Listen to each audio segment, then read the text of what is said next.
We are here for Big Kids Back to School. Okay, we are here. I am live. I'm live on all the things. I started Instagram just a little bit early. And now I should be on the Facebook and the LinkedIn. Having trouble streaming to Facebook. Okay, well, we will keep on going. Okay, thank you. All right, we'll see what happens. Okay, if we're not on Facebook, sorry, we'll maybe repost the video from YouTube back onto Facebook. Let's see if we can view it. I don't know what will happen. Blah, blah, blah, blah. Okay. Closing Facebook. See, I had a call right up until 11:30, so thank you for bearing with me. Okay.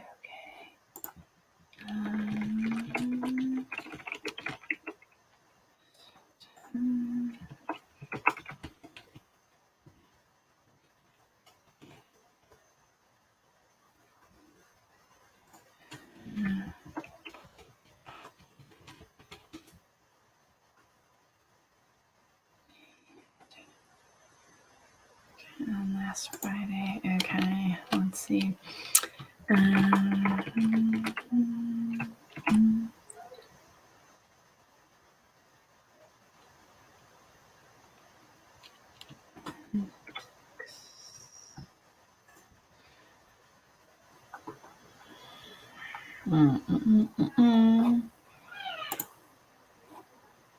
Okay.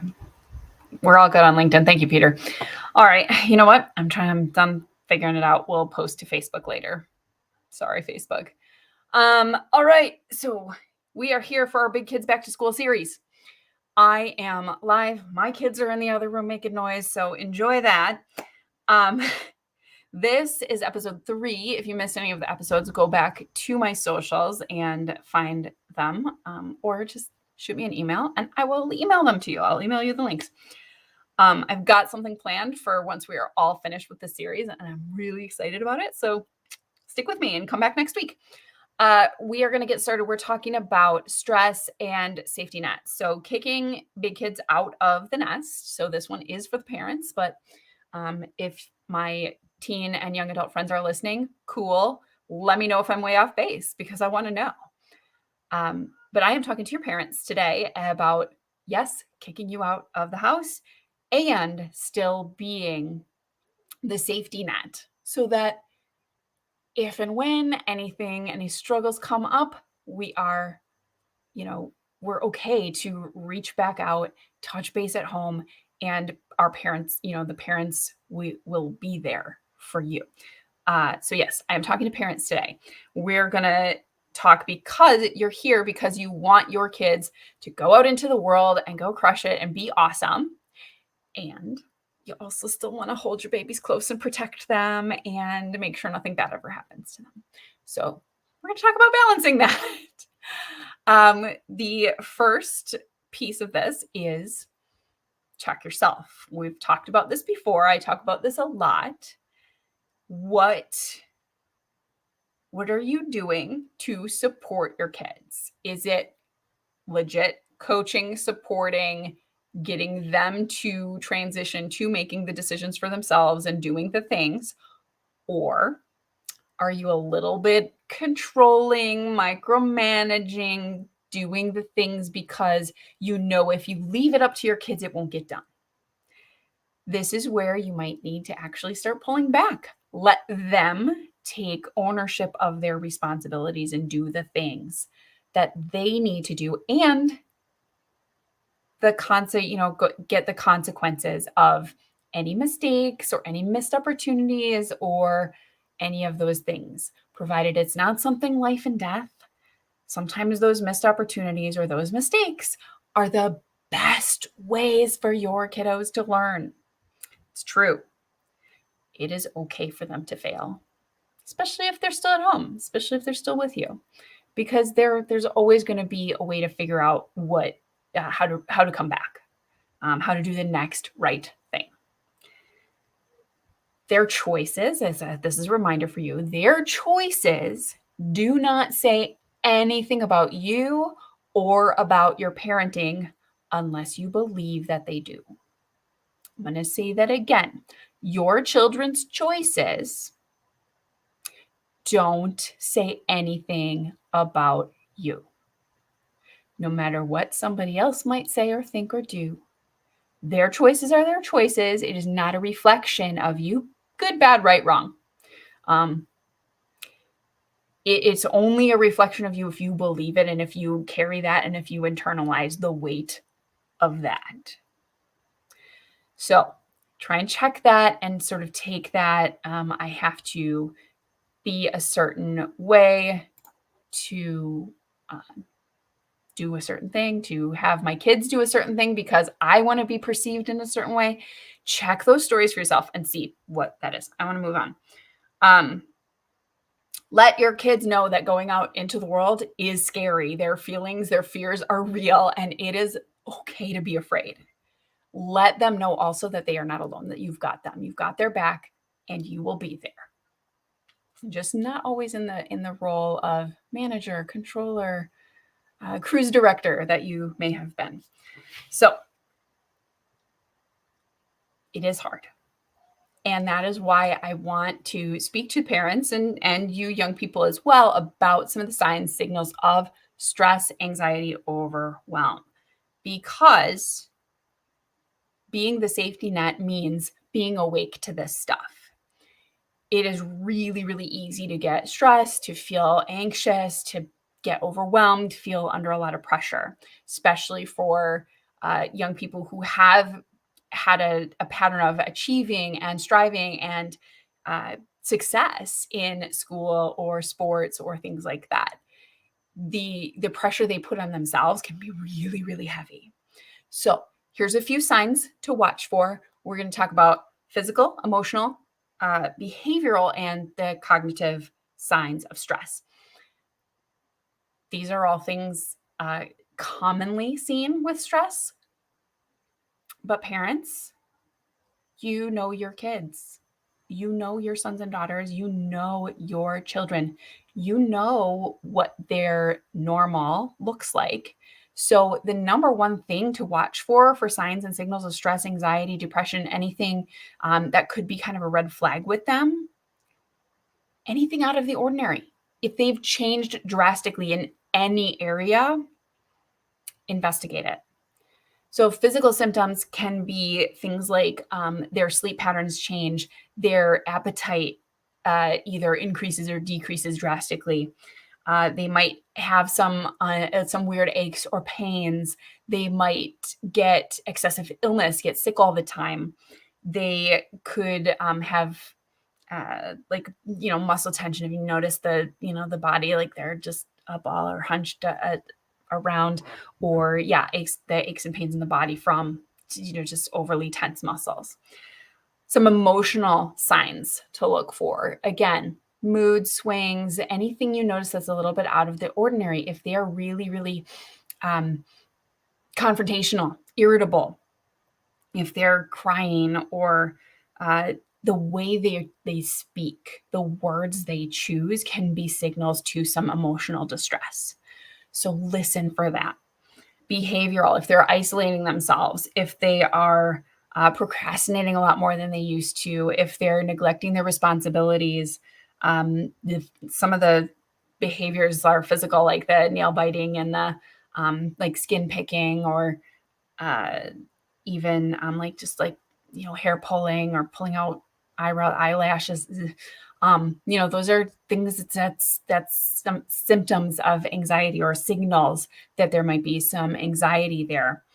And then cognitive, sort of mental, trouble concentrating. I have some notes here. So just like trouble concentrating, excessive worrying, forgetfulness, indecisiveness, again, with the self-talk, the negative, or catastrophizing thinking or self-talk. All things to be aware. To sum up, too long, watch for changes. Anything really out of the ordinary, and investigate. And don't automatically jump to the conclusion, oh, they have anxiety or they have depression or they need a diagnosis or they need a therapist. Don't automatically just assume that. It could just be an acute stress, something that's just come up. And once the situation resolves, the stress will go back down. So again, helping them navigate through that situation or challenge that they're dealing with is important. So how do you support that, especially if it's something acute, something that's just coming up and it'll be resolved when the challenge is over? Remember, this is another reminder for you parents, failing is not the end of the world and can often be our greatest teacher. So, what if failure happens? What if the worst outcome possible happens? Realize that they're probably not going to die. You're probably not going to die. It's not going to have huge ramifications for the world in which we live. And yes, Peter, exactly. Setting the example through thick and thin, how we handle situations. Exactly, being the model. We handle situations, we model our stress response, and then talk about what we're doing, why we're doing it, and what we're learning through it, because we are all learning together. We're learning to parent in a world that is so different than the world in which we came up. So, another great thing, I know I had a good note on this one, pointing out when and how they have overcome stress or challenges in the past is so key, because we get so focused on how we're failing. I do it too. Like, oh, I'm not good enough. I'm not smart enough. I didn't meet my own expectations. We get in our head about that. We can start to change the conversation about recognizing, what am I proud of? What did I do well? And as parents, when we see it, point it out to them. So they hear that over and over and they see that you see the strength in them. And that is what they can lean into, especially through challenges. A few quick stress relieving techniques. If you are all stressed yourself as a parent, not sure where to start, I want to give you some tools to model, to set the example, like Peter said. Number one is mindful breathing. Our breathing is just so important.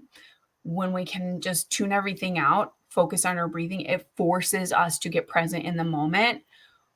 And stress comes from either living way in the past or living way in the future. When we get present, which mindful breathing helps with, then the stress of the past future lowers. So a quick breathing technique that you can teach and learn yourself is it's called box breathing. I think if you look up box breathing, you'll find it. You inhale on a 4 count, breath in, 2, 3, 4, hold for 4 count, 3, 4, release, 2, 3, 4, and hold, 2, 3, 4, and then do it again. And again, cycle through that 4 times. So it's box breathing because a square is 4 sides. So 4 sides breathe in, 4 counts hold, 4 counts breathe out, 4 counts hold. So it makes a box. Making sure that I can be seen drawing my box. Box breathing. Box breathing is a great tool. Very simple. It takes just a couple minutes. Something you can model again when you're feeling all up in your own stress. Some physical activity, being an example of getting the body moving when it's feeling stressed out. Taking walks is just so simple. A 20-minute walk boosts your mood, boosts your immune system. Taking a walk with your son or daughter, with your children, gives them the opportunity to connect in a non-confrontational, non-threatening way, because you're walking forward together side by side. You don't have to look at each other unless you want to. And it's kind of like driving in the car. It's an opportunity for connection too, where there's just be together. Don't use walks as an opportunity to bring up difficult things. If you need some conversation starters. I'm going to give you my teen talk tactics at the end, so stay with me. And then modeling digital detox. Social media, the scrolling, just the blue light from the screen is all very detrimental and can be, if we're not balanced with it, to our mental, emotional, physical health. So just be mindful, have boundaries around that, set your own boundaries, communicate them with your family, and invite your kids to participate and be accountable with you. This is all things. Last week's video, I talked a little bit about that and dropped a resource for my teens and young adults to create their own schedule and boundaries around digital sleep and activities. So see that, and I'll see if I can find the link here to give that to you. Yeah, that's this one. So that's my cheat codes, self-care cheat codes. We'll just drop it there because I have it handy. All right. And then the last thing I wanted to say about sending them out into the world and being a safety net for them is to remind them, and repeat it and repeat it and repeat it, remind them of the resources available to help them that are not you. A lot of young people that I've talked to, there's some hesitation with seeking out a new thing, whether that's a counselor or like a class, an exercise class, or a art class, or something that they may be interested in. There's this fear about taking that step and enrolling or even showing up for that class, group, or activity, or counseling session, where like the mind knows this will help me and this will be good for me, but the body just feels all this anxiety and uncertainty about actually taking the step to go into the room or to make the phone call or to do the thing. So parents, if you notice that your child has an interest in something, maybe talking to a counselor or therapist, or seeking out a coach or mentor, or a program, art activity, student group, organization, help them navigate the process of finding it and connecting with it. Now, obviously, you can't take your kid to show up to a thing that's on campus across the country or something like that. What you can do is just show them and assure them that these groups and people are there to support them, to help them, and that it's going to be okay. If it's not a good fit, it's okay. And you celebrate that step, taking that step to seek out your people, to seek out where you belong, to seek out support that can benefit you, that you know in your mind can benefit you. All right. So other resources, there's going to be resources on college campuses. There's going to be resources in high schools, school counselors, clubs, activities. Those are all places when students feel connected to their community, they do better mentally, emotionally, and physically. I'm going to take that down for a second. Another thing, you're watching this on social, LinkedIn, YouTube, Instagram. If you're not already following me, follow me. Follow me on the platform you're watching. I know some of you may be catching the replay. That's awesome. Let me know you're here. Say hi in the comments. Let me know that you watched it. And if you have any questions, I cruised through things really fast because I don't want to go more than 20 minutes, but I probably am going to go more than 20 minutes today. I cruised through some of these things really, really quickly. So please ask any clarifying questions that you have. I'm happy to engage with you in the comments. And, stalk me on social. I'm on all the platforms at Sarah Deacon Coach. And what I wanted to put up here is the guide that I have for you parents. For like when you go out for a walk, grab one of the questions off my Teen Talk Tactics guide and take that with you and see if you can learn something new about each other as you connect. You can also, just going back to the resources for a second, parents, you can seek out coaches, counselors, therapists if you see that the support that you're offering them isn't quite connecting or isn't making the kind of difference that they are capable of getting to that next level. So, yeah. So download the Teen Talk Tactics. I'm going to put that I can put that in the comments too. Let's just grab that.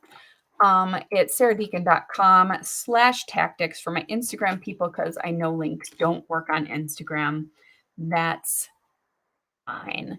So that is the link to the Teen Talk Tactics conversation guide.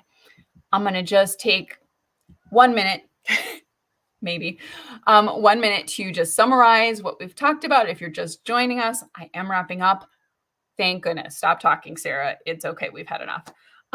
20 minutes goes by so fast. Oh my gosh.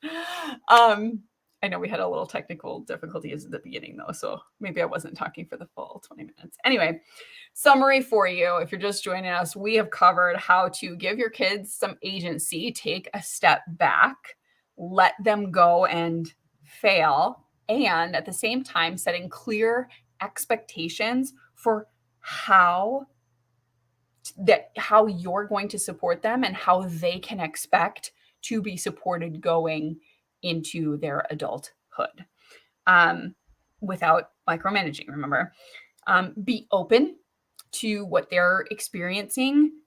Observe look out for any signs, signals of stress, anxiety that is heightened, because you want to make sure that they are taken care of, feeling safe, supported, and capable to do what they need to do at their next level. And letting go and also being there at the same time. So set the expectation of how you want to support them, show up, keep repeating, keep reminding, gently, without judgment, allowing them to actually take the steps they need to go out and enlist the kind of support that they need. Make sure you're modeling some different stress management techniques. There's a ton out there. I only had time to kind of cover just, 3 of them here today. Do it together. It's a great opportunity to connect in new ways, again, as you build this adult connected relationship with your growing children. And then, of course, download your Teen Talk Tactics conversation starting guide at sarahdeacon.com/tactics. And that is all I have for you today. I appreciate you taking the time to stick with me. Peter, I've missed you at the coffee shop. So thanks for tuning in. And make sure to follow me on social, wherever you're watching this, and share this video if somebody in your life is working on transitioning their kiddos out of the nest, shoving them out, and also wanting to make sure that they are safe and supported at the same time. We don't have to do this adulting thing alone. And I believe that staying connected and deepening our relationships is part of what makes adulting fun. So thank you once again. I am Sarah Deacon, the adulting coach. Make sure you grab my free conversation starting guide at the link that I shared. That's it. I'm going to go have a drink of water and get on to my next thing today. Happy Friday. Have a great weekend. We'll talk to you next week. We're going to be talking about stress from the teens and young adults, the students' perspective next week. So invite your teens, your young adults, your college students, your high school students to join me next week. You'll get email reminders if you're on my list. And I will see you next week to talk about addressing stress before it gets huge, full on distress. All right. Thank you so much for tuning in, and I will talk to you next week. I think it's Tuesday, but don't quote me on that. Watch my socials for that. See you next time. And on Instagram, okay, we are 3 weeks in a row on Instagram. Yay. All right. And then we will have to copy and share the video from YouTube to Facebook. Thanks for watching. And now.